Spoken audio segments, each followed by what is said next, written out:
Game bags, you can see that one probably needs a wash. Yeah, it smells all right. All right, guys, we are quickly approaching opening day of archery mule deer season across the West. I myself have got an early season tag that starts in Utah on August 15th.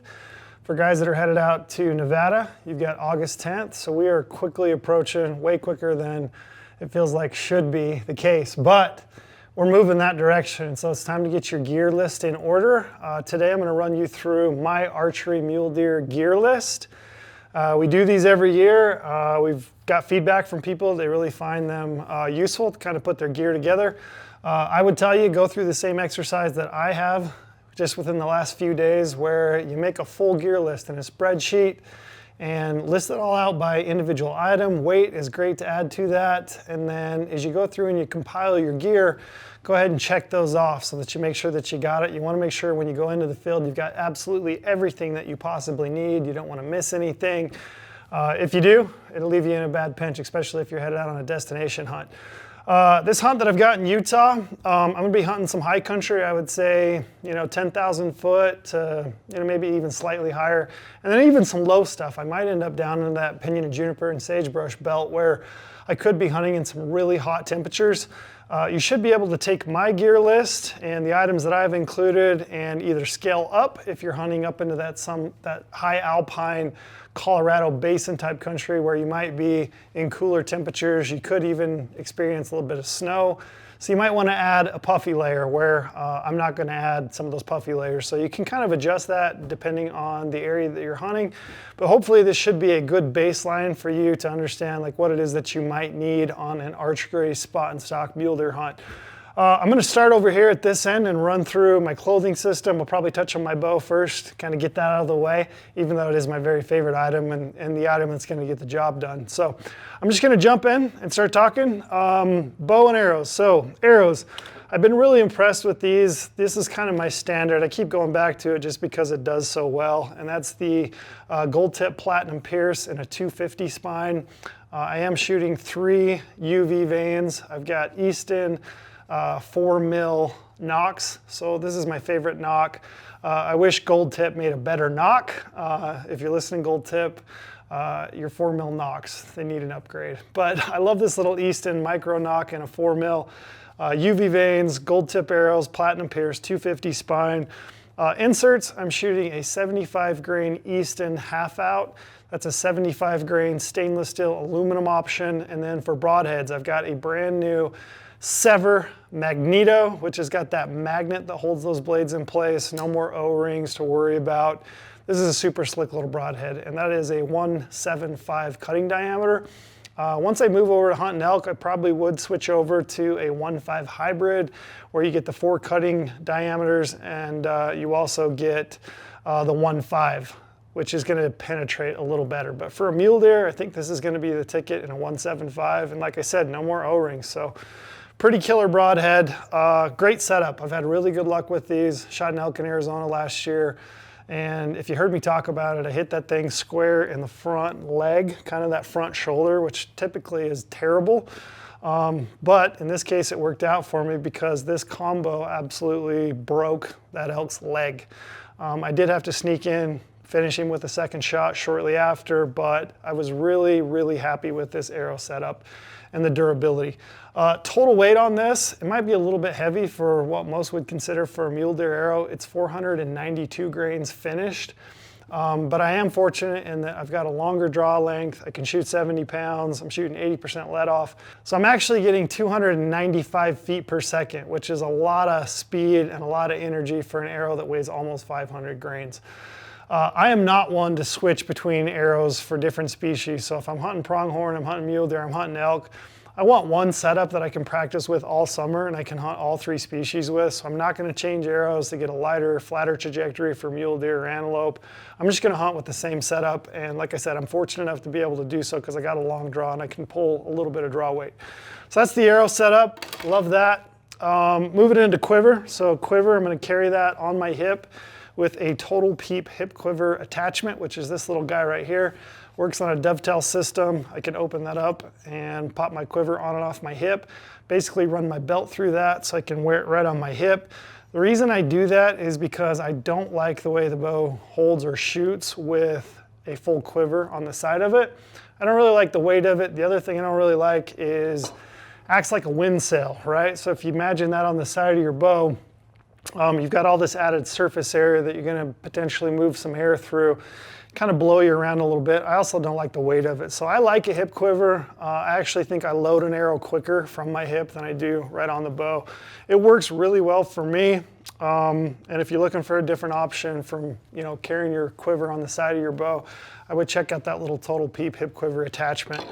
The quiver itself is a tight spot 5-arrow quiver. Got the little dovetail mount, and it actually is pretty cool because you can mount one of these little dovetails if you want to the side of your bow here, and you could switch back and forth between your hip and your bow if you wanted to, so always an option. I always get asked about that, so probably if you don't get anything else from this video, it's this Total Peep hip quiver attachment. We sell these in the gear shop, so check that out. Moving over to the bow. So the bow, it's a Matthews Arc 34. Kind of already ran a little bit through my specs, but it's about a 30 and 3/4 inch draw length, 70 pounds, 80% mods. I like a little bit more holding weight because I can pull into that, help steady up my front shoulder. I just like a little bit less holding weight than the 85s or the Z mods offer me. Stabilizers. So stabilizer, I'm shooting the Matthews Bridgelock stabilizer bars. I've got a 15-inch front bar. I've got a 10-inch back bar. I've got 3 ounces on the front. I've got 7 or 8 on the back bar. I have that on the Matthews integrated back bar bracket, which in my opinion, it might seem a little bit rudimentary, but I love the fact that that thing feeds through the riser and I get all that added surface area to bolt that thing down to the back of the riser. It just feels like it does not move in the same way that the old standard mounts that go to the back of the riser might have. It felt like if I took a stumble and I fell, I was a lot more likely to bump this thing off than I am now where you mount that through the back of the riser. So I think that's a really cool upgrade for the Arc.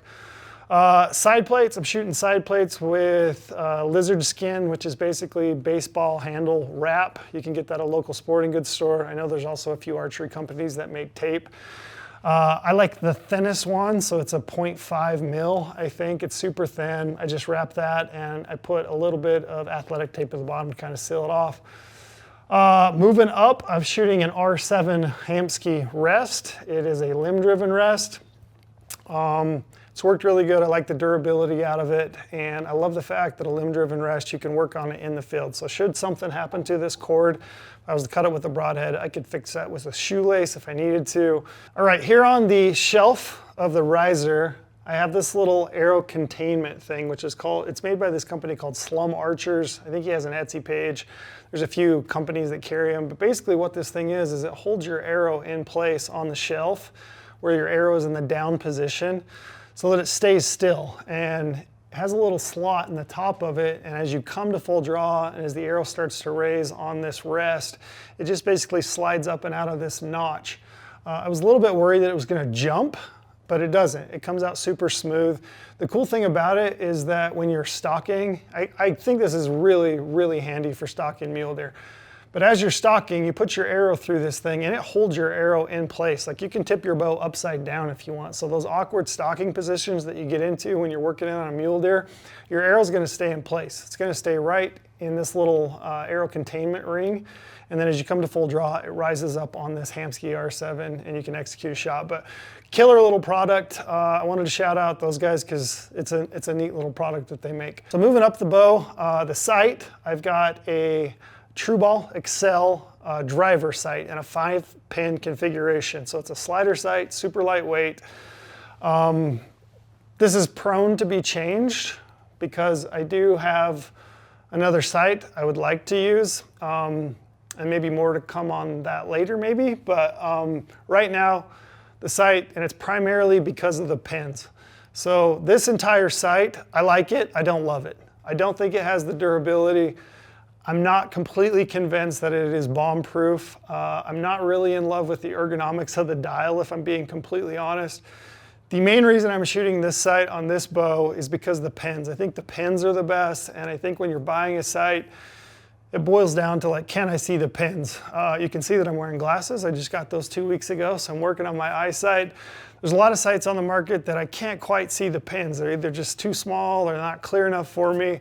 I do think this is the best housing, and I can see the pins, which is why I've got it on my bow. Other than that, I like it. I don't love it, but it works. So that's kind of a wrap up. I'm shooting a peep, just a standard rad peep in a 5/32 configuration. I like that aperture because it's not too big like a 3/16 or a quarter where it lights a lot of light in, but it's not so small like an 1/8 inch where I just can't quite see it at dawn and dusk. So I found that that's kind of the sweet spot for me, and it feels like people ask me that question. So that about covers the bow. Moving on to releases before I completely move on from bows. So release aids. So 2 release aids. I always carry one in my pack as a backup, and then the other, which is my primary shooter, the one I practice with and the one I'm going to hunt with. So releases. This is the brand new Ultra View Hinge 3. Brand new, just hit the gear shop last week. I like a hinge for hunting. Is it ideal? Probably not. It's definitely not as advantageous as like a thumb button, which you can hook onto the string, the D-loop, and just let it hang. There are situations when you're spot and stock hunting or elk hunting where you want to be able to hang that release from the D-loop, pull out your rangefinder range, and then go straight back to your release. Or like an index finger release, which definitely has its advantages because you can wear a wrist strap and it's always attached to your hand. You just hook that on the D-loop. I definitely understand the advantages of that. The reason I hunt with a hinge and I practice with a hinge is because I think it's what allows me to make the best shot in the moment. I've talked about it before, but I can be a bit of a head case. So I struggle with target panic. I struggle with buck fever when I get into that moment. And I know that a hinge causes me to slow down, and it causes me to kind of work through the whole process, execute a shot, and I feel like on animals I've made better shots with a hinge than I have with a thumb button or an index finger release. It does take a little bit more discipline, takes a lot of practice to get used to that and feel confident in it, but as I look back through my bow hunting career, if you will, I've definitely made some shots that I feel so good about it, and I think largely it's been due to a hinge release. It just causes me to work through the process of my shot and execute a good shot. So Hinge 3 from UV, that's the release, and then thumb button, which is basically the exact same frame in a thumb button, which I can shoot. I can shoot that, I just think I shoot this better, especially in a high pressure moment. So those are my releases. Jumping over to layering systems. So base layers, I've got the Outdoor Research Echo Boxer Brief. Those are my go-to in hot weather. They are synthetic. They will stink after a few days. I'm okay with that. I can change them out every few days, or I can just dip those in a creek and wash them out if I have to. Base layer on the top, I do have a lightweight merino short sleeve tee. I think this is a Sitka one, which is super lightweight. We also make a super lightweight merino. The reason I wear a merino on the top and a short sleeve is because it can dry out really quick in the early season, which is kind of one of my beefs of merino generally, is that once you wet this out, it can be hard to dry once it gets colder. I don't like being cold. I don't worry about it so much in the early season, so I can get away with merino because it will dry pretty fast because it's hot out. And I do like a short sleeve tee. There's middle of the days when it's really hot, I might want to peel off my next layer. And so I do have a short sleeve tee, and I do like a merino. Moving up to a next layer. The next layer I will wear is probably going to be this Sitka Core lightweight hoodie. It is camouflage, so you can see that Sitka Optifade. Is camouflage everything? I don't think it's everything, but I do think there are situations, especially with mule deer, where they're so switched on, where if I can buy myself maybe a second or two where that deer looks at me, if he stands up and he kind of looks at me and it doesn't quite register what I am, if I can get like that extra second just due to maybe a camo pattern, I'm gonna try to use it. So Sitka Core lightweight hoodie, great hoodie, quarter zip, I can dump heat. It's got a good hood built into it for sun protection, so that's been kind of my go-to. Gloves, so I do pack a pair of gloves just for early morning glassing sessions.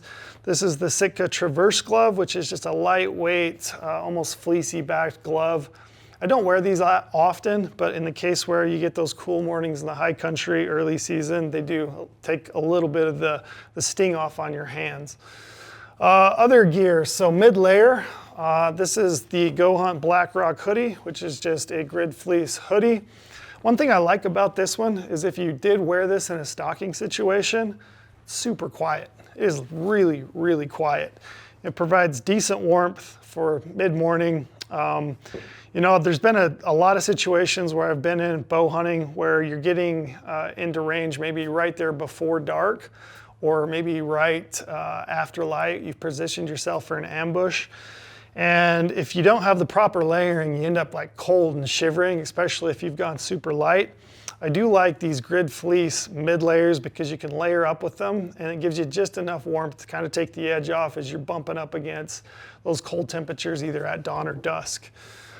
Moving out to insulation layers. So insulation, I will just pack a GOHUNT Atmosphere jacket, which is our kind of a Berber fleece lightweight jacket. This one is a little loud in my opinion for spot and stock hunting. I will probably mostly just wear this in the morning and the evening as I'm glassing. And I'm gonna choose this because it is a synthetic, it's gonna dry really quick and it breathes pretty well. If I was in a spot and stock situation, I was really easing in maybe that last like 100, 150 yards, I'd probably peel this off because like I said, it's a little bit loud, but it is really warm for the weight and it dries really quick. You will see that I did not pack a puffy jacket or puffy pants. That's because it's going to be pretty warm early season this year. And so I didn't pack a puffy jacket or a puffy pant. If you're hunting some of that real high country in a state like Colorado or Wyoming, and maybe you're getting down into the 30s, maybe even the high 20s, you might want to throw in a down jacket and maybe even a down pair of pants, but I did not include it because I don't think I'm going to need it this year. Pants. These are my very favorite hunting pants. This is the GOHUNT lightweight hunting pant. Designed in-house. It's about the right weight, I think, for early season. It does not stretch over multiple days of hunting, which I really like. It's got the knee pads that you can take in and out. It's a nice, cushy, soft knee pad, especially for early season warm weather hunts. I have to have a pair of knee pads and a spot and stock pair of pants because there's so many times when you're going to end up on your knees, and just having that little bit of extra padding, the foam around your kneecap, it just allows you to stay comfortable, stay kneeled when you need to. So much, at least in my experience of spot and stock hunting, has been being able to be patient, make the right moves at the right moment, hurry when you need to, but when you have to slow down and you have to just stay super tight in one spot for a long time without moving, you have to be able to do that, and I feel like knee pads and a pair of pants are a must. So GOHUNT lightweight hunting pant. I know that when this video goes out, hopefully we have those in stock. I know that we've been getting lots of questions about the pant. We should have these, so like early in August at least, maybe that first week, we should have the GOHUNT lightweight hunting pant in both a gray and kind of a olivey green color available to you guys. I know you've been waiting for it. Moving over into rain gear, we are supposed to have an El Nino year, so I expect maybe some wet weather, probably warm, wet weather, I think in August. So I'm gonna pack some rain gear, and the rain gear that I'm gonna be using, I'm excited to talk about, is our GOHUNT lightweight rain gear set. So a pair of pants and a jacket. I wore these most of the fall last year. Kept me dry. They're lightweight and packable enough that I don't feel too bad about packing them in my pack. You know, you can ride out a high country rainstorm, thunderstorm. I like the color combo in this. You get like a bit of a contrast between the two different greens. I'm really stoked about the rain gear. So you guys should also be able to buy that in the gear shop when this is live. Moving over to some other clothing items, a belt. I always wear a belt because I like to put my hip quiver attachment on that. So this is the Kodiak belt from Archery. It's got the built-in little knife sharpener if you need it. It's just a nice climbing belt style belt, and I really liked it. So that's the Archery Kodiak hunting belt. Headwear, so this is my favorite hat. I got one on right here. This is the GOHUNT Stratus hat. It's basically a 5-panel runner style cap. It's got perforated holes at the sides. It's super lightweight and it dries quick. That's been my favorite early season hunting hat. I do generally pack a beanie. This is just a lightweight Sitka fleece beanie. I think this is the Traverse beanie. But I will wear that at night if I'm sleeping with my head out. I will wear it early morning and late in the evening just to kind of take the edge off. This is a hat I often pack. This is the GOHUNT boonie hat. Again, early season, so often you're just exposed. You got the sun on you.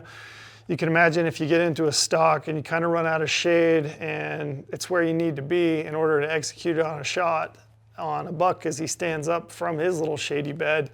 This will just kind of take the sun off your ears, cool you down a little bit. So I do often wear this GOHUNT boonie hat. It's got the perforated holes on the sides. It's got a chin strap if you want to use it, but I do really like that GOHUNT boonie hat just for the shade. Moving over into footwear. So this is my very favorite pair of socks. I talk about it too much, but this is the Darn Tough 2012 full cushion hunting sock. It's got full cushion. It's probably a little bit heavyweight for early season, but it works really well with my boots. I've never had any blisters or hot spots. I've worn these as many as like 10 to 12 days on one single hunt without ever even taking them off, to be honest. I've never had any foot issues, so I keep going back to it. So the Darn Tough 2012. Moving over into boots. So there's a lot of good boot options. You know, when I was grabbing a pair of boots to film this today, I was kind of looking through the selection. So I would kind of narrow it down to two options. This has been probably one of my favorite hunting, this has probably been one of my favorite hunting boots in the last few years. So this is the Scarpa Zodiac Tech GTX. It's about a 4 flex on our scale, so it's pretty stiff, which I like because a lot of that country that I'm hunting in is gonna be pretty steep and rugged. It's gonna offer me foot support, so as I'm climbing up a hill, I can dig that toe in. It's gonna offer support up the back of my legs, my calves, my thighs, so I'm gonna feel better at the end of the day. It's also got good rigidity through the side of it, so as you're side hilling, it's offering your ankle support. So that's been my very favorite hunting boot that I've had over the last few years. The other one I was half considering bringing down today and which I might use is the Crispy Altitude. That one's a lot more flexible. It's a lightweight synthetic leather hiker. I wore that quite a bit last year and I liked it, but those are pretty much my two favorite boots. So Scarpa Zodiac Tech and then the Crispy Altitude. And then right here, I have an extra pair of socks, which you might be wondering why. This is what I wear for stalking. So this is just a pair of Fits. It's a heavy wool sock. They are longer, if you'll notice. This is like a winter version of this sock. The reason I like them longer is because I can pull them up and over my pant legs and pull all that extra material in so that I'm not making noise as my pant legs swish together as I'm walking or as I'm sneaking in. Over the years, I've tried different stalker shoes and there's a bunch of them on the market, which I think are great. I think I've kind of liked the sock version. So just a thick wool sock over my other socks, take my boots off, allows me a little bit more dexterity in my feet. I can feel a little bit more, which slows me down. If anything, I have a tendency to go too fast. Like I can get bored in those stocks and I can push the pace a little bit more than I should. So I actually feel like a thick wool sock where I can feel a little bit more slows me down. If I think I'm gonna step on a cactus spine and run that through my sock, it's probably gonna slow me down. It's gonna make me choose my footsteps even more carefully. So thick wool socks for stalking, and that's why I packed this.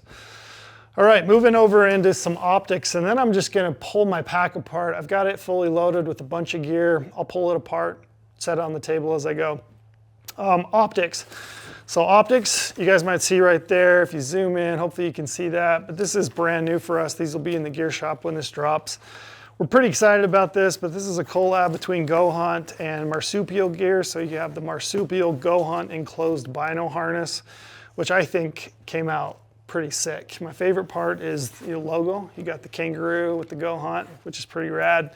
If you drop the front bucket here, you see the logo again, which is neat.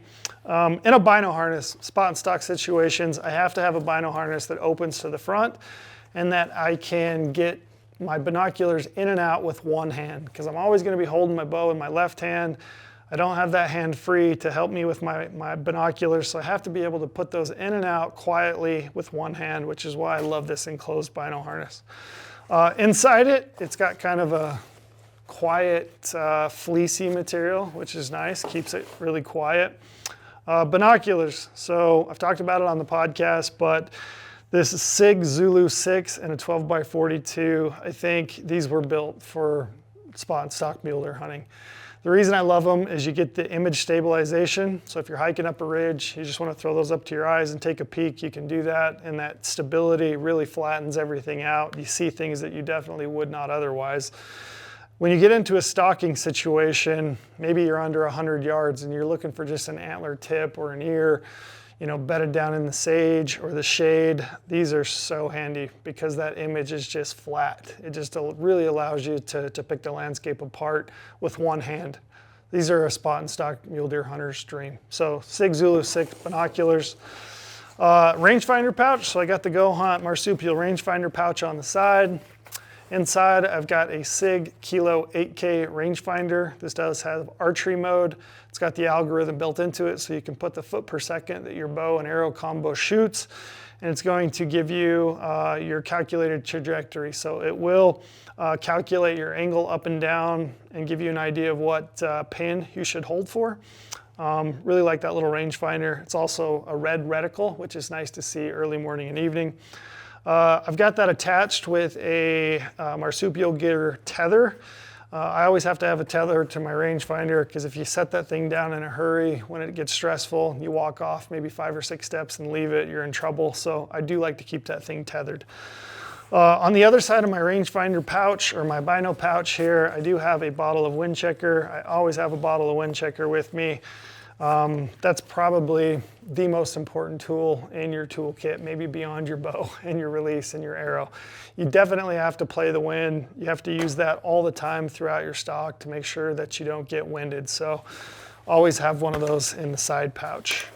My tags, I usually keep my tags here in the front pocket of this. The reason I do that is because I've always got my bino harness with me, and I always want my tag with me in case I get checked in the field, or when I actually kill an animal and I need to tag it, I always know where it's at, so I always put my tags right there in the front part of my bino harness.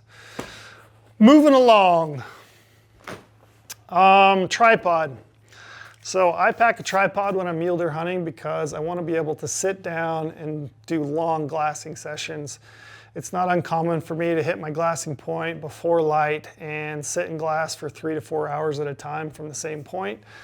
I'll dive into the rest of my optics. I do have some more optics in my backpack, but the tripod that I use is a Kreitzer AD tripod. This is the newer design. It's got this new kind of triangular shaped cutout center post in the middle, which allows these legs to lay really flat along the column, which is nice. It's just a slimmer profile. The head, so the tripod head on the top is the Kreitzer BP head. This head is a little bit more heavy duty. They do offer a lightweight version. And the reason I've gone with this is because it just adds me more stability. So when I'm using a spotting scope or when I'm using my 15x56 binoculars, which I'll show you here in a sec, it's just more sturdy, it's more stable. There's nothing worse than being on a glassing point and looking at a buck and there's a little bit of wind in the atmosphere and you just can't quite settle and get a clear picture of that buck. It's probably less imperative on elk just because they're a bigger animal, they got bigger antlers, but on a mule deer I really want to be able to know what I'm looking at, so I like a little bit more stability. So I like that little Kreitzer BP head. It does have the handle, which is pretty nice if you want to extend that for glassing. It's just a little bit more comfortable. So that's the tripod setup. Big fan of Kreitzer tripods. They make a good product. Trekking pole, since I got one here in front of me. So this is the Black Diamond Alpine Carbon Cork trekking pole. I only ever pack one with me. I usually use it in my right hand while I carry my bow in my left. I never ever, I know that people love it, I never ever put my bow on my backpack. The reason I don't is because when you're hiking and the ground gets unstable, a rock slips out from underneath you and you fall, usually your first reaction is like fall to your back, right? And a lot of times you can't avoid it. And if you got your bow strapped to your backpack and you fall on it, you're asking for trouble, in my opinion. So I always put it in my left hand. The reason I do that is if I fall, I can stick that bow straight in the air. I can protect it at all costs. I can take on some personal damage, but I don't want anything to happen to my bow. So yeah, I do use one trekking pole. I use it in my right hand. Here's a little tip, maybe a hot take. I think trekking poles, or a trekking pole, is highly underutilized in a stalking situation. And the reason I'm saying that is because it gives you a third point of contact. So if you're just sneaking in on your 2 feet and you got your bow in your left hand, you know, you can be a little bit off balance. Whereas if I have a trekking pole in my right hand, it just gives me that third point of contact with the ground. I can lean out and maybe take a step that I wouldn't be able to make if I just was on my 2 feet. So I really like a trekking pole in a stalking situation. There's certainly time to leave it. This can make a little bit of noise if you're not careful with it, but I found this really helpful in being able to pick my way across a landscape because it gives me that third point of contact. All right, moving on, glassing pad. So glassing pad, over the years I've packed, you know, the little fold-up Z-seat types. You know, I've packed other, you know, just foam glassing pads, which I think you need to have. This year I was fortunate enough to get one of these. This is called a jack pad. So our buddy James Yates, who did the arrow study, diehard bow hunter. The guy's one of the best bow hunters out there, in my opinion. He's killed some giant bucks on DIY public land opportunities. He's come up with this pad, and he's kind of marketing it as a glassing pad / sleeping pad. So basically you get this pad. It's a proprietary foam, which is pretty cool. It's got a little bit of tack to it, which I like because I put my sleeping pad on it. My sleeping pad's not going to move around on it, which is better than Tyvek. And then the other thing you can do with it is you can fold it up and use it as a glassing pad. So midday, you know, you want to fold that up and sit on it, or if you want to take a nap, you can definitely roll it all the way out. Killer pad, I think multi-use product. I'm always looking for products in my pack that can serve multiple uses. So sleeping pad, glassing pad, you know, take a nap, doorstep for my tent. Really cool pad, and I'm pretty stoked about it, and I like James, so I want to support him and what he's doing. I think this is going to be a really neat little glassing pad / sleeping pad. You can trim it down. I know that when they ship them, it's longer than what he says he uses. I think it's about 13 ounces as is. He says that he trims his down to about 60 inches, which gets him down to about 10 ounces, which is a little heavy in my opinion, but the same idea. If I can use this for multiple uses, I think it's worthwhile going in your backpack. So that's the jack pad. All right, let's dive into the old backpack and see what we got. So top lid right here, I've got some stuff falling out. Again, a lot of this would probably find a home inside of a pull-out inside my backpack. When I left this morning, I threw this in.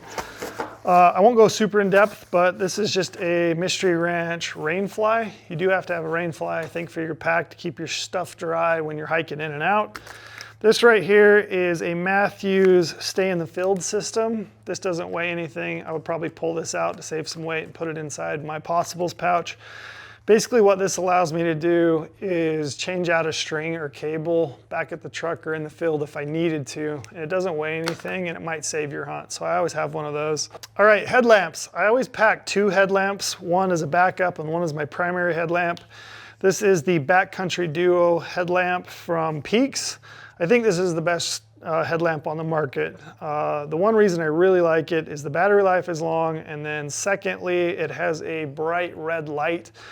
I use almost entirely red light when I'm navigating terrain, so Backcountry Duo headlamp, and it is rechargeable, which is handy. Backup headlamp. All right, backup headlamp. This is a Petzl Bendy.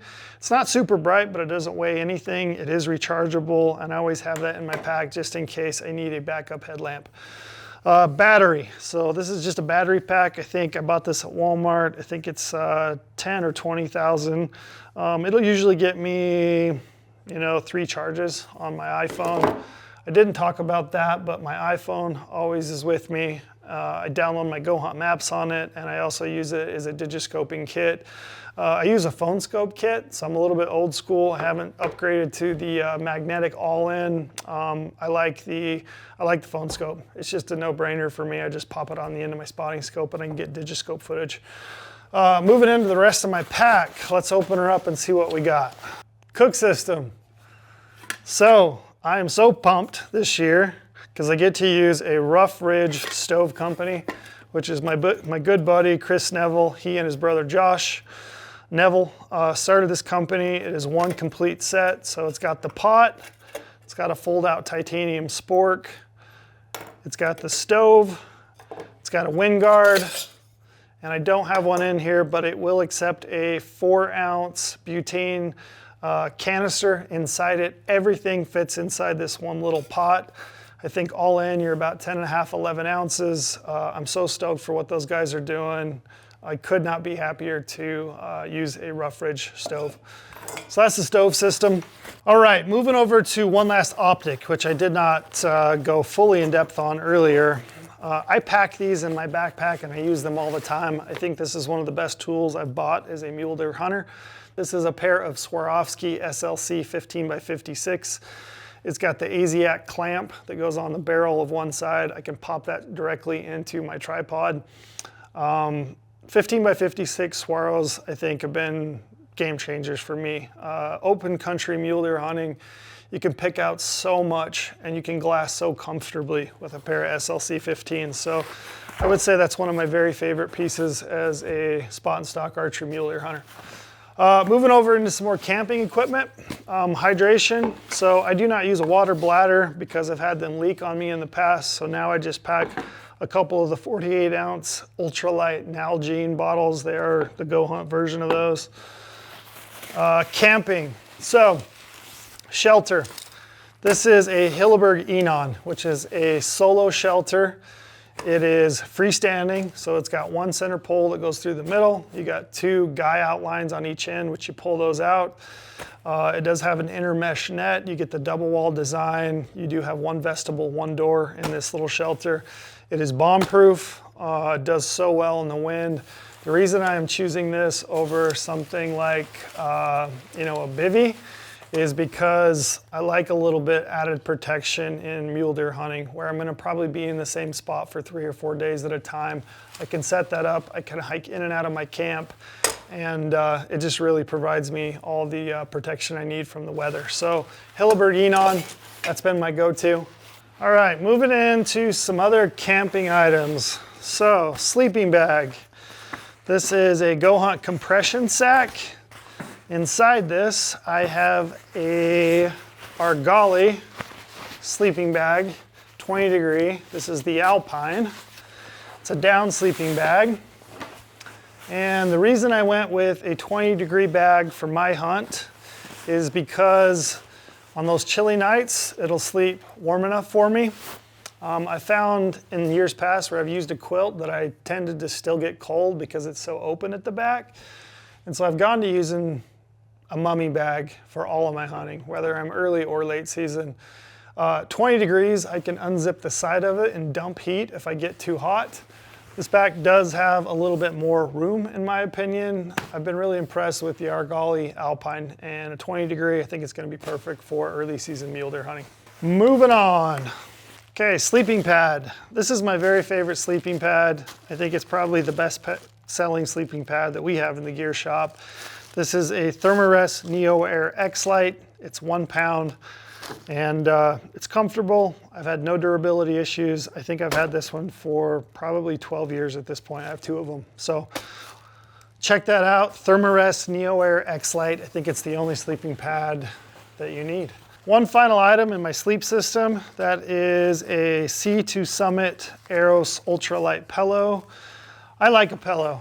I know that people like to stuff a sack with an insulation piece and use that to save some weight. I've just found over the years that I sleep better with a pillow, so I still pack that. You can inflate it. I think it weighs about 2 ounces, so I always go back to that pillow. Okay, moving into my kill kit, possibles pouch, whatever you might call it. I keep both of them in the same pull-out bag, which we make here at GOHUNT. It's just a sil nylon. Inside it, I've got game bags. You can see that one probably needs a wash. Yeah, it smells all right. So that's the GOHUNT deer game bag. I've got 4 of those, I want to say, right there. So I keep 4 of them. You might want to take 5 if you're going to end up packing out a cape. So then you'd have enough for your 4/4, your loose meat, and then you'd be able to roll up your cape, put that in with the horn, strap it to the back of your pack. So you might want to take 5 of them. I think I got 4 of them in there. My little adapter, like I already said, for my phone scope. I will usually carry that in my pocket just so I can use it quickly. Zoleo, so that's my satellite communicator. I can pair that via Bluetooth to my phone. I can have a month-to-month subscription. I do have like a $4 minimum, I think, every month when I turn that off just to kind of keep my account active. But as soon as I roll into August, I will activate that thing and I'll keep it on all the way through November when I'm done hunting. And it just gives me the peace of mind that I can keep in touch with friends and family. So Zolo satellite communicator. I've got some toothpaste. I've got a toothbrush in here, which is just your little travel-sized toothbrush. I might have stuck it in this pocket, to be honest. I did, right there. It's a little travel-sized toothbrush. You can buy these at Walmart or any Love's gas station in your travels. Got to keep those teeth brushed. Fire starter kit. So I carry a little tiny bit of pyro putty. I carry 1 lighter here. I carry a 2nd lighter and this little guy. So I've always got 2 lighters, and I also carry about 5 to 10 waterproof matches. I always want to be able to start a fire, even though if I think back on my early season hunts, I've very, very rarely done so. I've never had to. But in a survival situation, fire is one of those staples that you got to be able to start, probably keep you alive at some point. So I always have a fire starter kit. Moving over into some other loose gear, I always pack 2 knives. So this is the GOAT Carbon Tur knife, which is just a slim fixed blade knife. I mostly use that for cutting elbow joints. And then if you got into a pinch, you didn't have enough replaceable blades, you could always use that if you had to. This also makes a nice knife for like some finish work. So if you're caping a deer and you get around those pedicles, sometimes those little razor blade knives, if you're not careful with it, you can actually cut some of that cape and make cuts that you don't want to. I actually kind of like a little fixed blade for those because it's generally a little bit duller and you're not going to slip and cut those hides in a caping situation. So sometimes I like a fixed blade knife for that. Med, so I've always got some floss picks. I think I've talked about it in the past, but if I get a little bit of food stuck in my teeth on a hunt, if it stays in there, it'll give me a headache for multiple days. So I can get a migraine from it. So that's a new one for me. I always pack some floss picks. I've also got some Tylenol PM. I've got some Advil. I've got some migraine medicine. I probably have a couple of stronger things floating around in there in case I ever really had a painful situation I had to deal with. And I have another medical kit here, which I'll touch on in a sec. I always pack some water treatment drops. So these are your Aquamira Part A, Part B. It takes about 7 drops per liter of each one. You just mix those up in the cap, you dump it in the water, and it's going to treat your water and purify it. So I don't have to worry about getting any kind of bacterial or viral infections from the water. There's a high likelihood that I will ditch these and upgrade to a Steri pen, probably the ultralight Steri pen, which is just a pen that is battery operated. You dip it down into a liter of water, you stir it until the timer goes off, and that's going to kill all those pathogens in your water. The reason I'm probably going to go to that is because these are really hard to find nowadays. You can't really find them, but I do like them. I do have another battery pack, so that's a little 10,000 amp battery pack floating around. I do keep those just in case I need, to charge my phone or a headlamp. In regards to power and staying powered up, I do have a new item coming. It's in the mail. It actually should be here today. It's a solar panel made by our good buddy Luke Dusenberry. It's called the Vessel, and it's a little solar panel, super lightweight. I've heard amazing things about it. So in that case, I would probably only pack 1 battery pack and that solar charger, because I've got plenty of sunshine early season and I can recharge that battery pack. I can charge my phone directly. I can charge my headlamp. I can charge my Zoleo. So that little Vessel solar panel battery or solar panel battery charger, I'm really excited about, and it should be at my house today or tomorrow. So check that out, Vessel. I think it's V-E-S-S-O-L. All right, and then a couple remaining items. I've got a Outdoor Edge Grizz saw. The reason I pack a little saw is if I need to skull cap an animal, which I like to do because I don't like to pack everything out if I can avoid it. The other thing this has been really handy for is cutting shooting lanes. So if I hit an ambush spot on a water hole, or I have a buck and he's feeding through a saddle pretty consistently, I have the perfect spot to set up, but I need to clear some shooting lanes, I can cut those with that little Grizz saw from Outdoor Edge. I've got this little Ziploc bag with a few added items, which I should touch on. I always carry a black Sharpie for writing notes if I need to. I always wrap that with Leuco tape. That is super important stuff to have in your pack. It's the best thing I think you could have for blister care. So just put that over your blisters before they even start, and you'll generally avoid any issues with your feet. I've also used it to seal up cuts or anything like that, even fix gear. I already said I have a second lighter. I also have some cord. This is Z-Pack Slickline cord. It's about 30 foot of cord. If I kill a deer and I need to hang my game bags from a tree, I can do that with that cord. I always carry some extra D-loop material, and I generally do have a couple of Allen wrenches in my pack to fix the primary components on my bow, like my rest. I also pack a replaceable blade knife. So this is the GOHUNT Ibex, which is a super light titanium knife handle, which takes these little replaceable Havalon blades, the XT60 or the 60A blades. It accepts those. I generally pack about 8 to 10 replaceable blades along with that little Ibex knife from GOHUNT. And then lastly, kind of a medical kit. So this is from Uncharted Supply. You know, we just recently had a friend of ours on from Trevor from Uncharted. I used to like make my own little medical kit. I just found that it's a lot easier now to purchase one of these. It has everything I need in it. It also has instructions on the back. So if you get yourself into a situation and you need an idea how to care for something like shock, or a blister or a flesh wound, broken bone, it'll tell you what to do. So within that, it's got a tourniquet, it's got bandages, it's got a bunch of stuff that would allow you to take care of most things non-life-threatening in the field.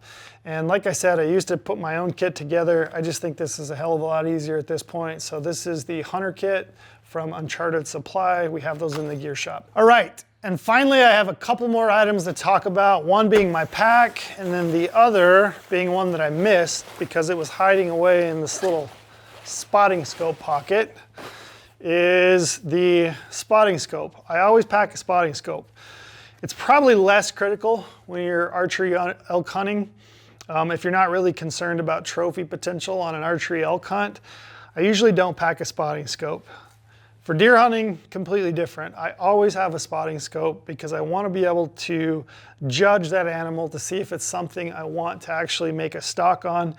The other thing I use a spotting scope for all the time when I'm mule deer hunting is I want to be able to know as much about where that buck bedded as I possibly can. So once I've seen a buck, identify, yeah, that's a buck I want to shoot, I'm going to throw the spotting scope on the tripod. I'm going to watch that buck until he beds. I'm probably even going to wait him out for another hour or so to see if he gets up and then rebeds a second time. The magnification in this allows me to know as much about that buck's location as I can possibly get. So I always pack a spotting scope. This is a Swarovski ATS 20 by 60 by 65 millimeter HD spotter. I do put a really nice Mountain Ops wool sock as a cover that I cut the ends off. That's just to keep the dirt and the debris off the scope. But I always have a spotting scope. And then lastly, my pack. So the last couple of years, I've been using the Kifaru Arc frame. I've been using the Bedlam bag, which I think is my favorite bag so far. I think it's about the right size for most hunting that I'm doing. So I would say it's about 4,500 to maybe 5,000 cubic inches. I can do a weekend out of it. I can probably get creative and even do 4 or 5 days out of it. It makes a great day hunting bag because I can compress it.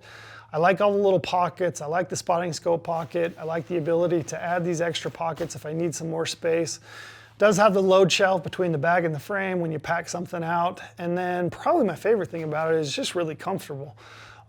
Comfortable pack. I like the hip belt a lot, and I like the folks over at Kifaru. So check it out. That's the Kifaru Arc Frame, the Bedlam bag.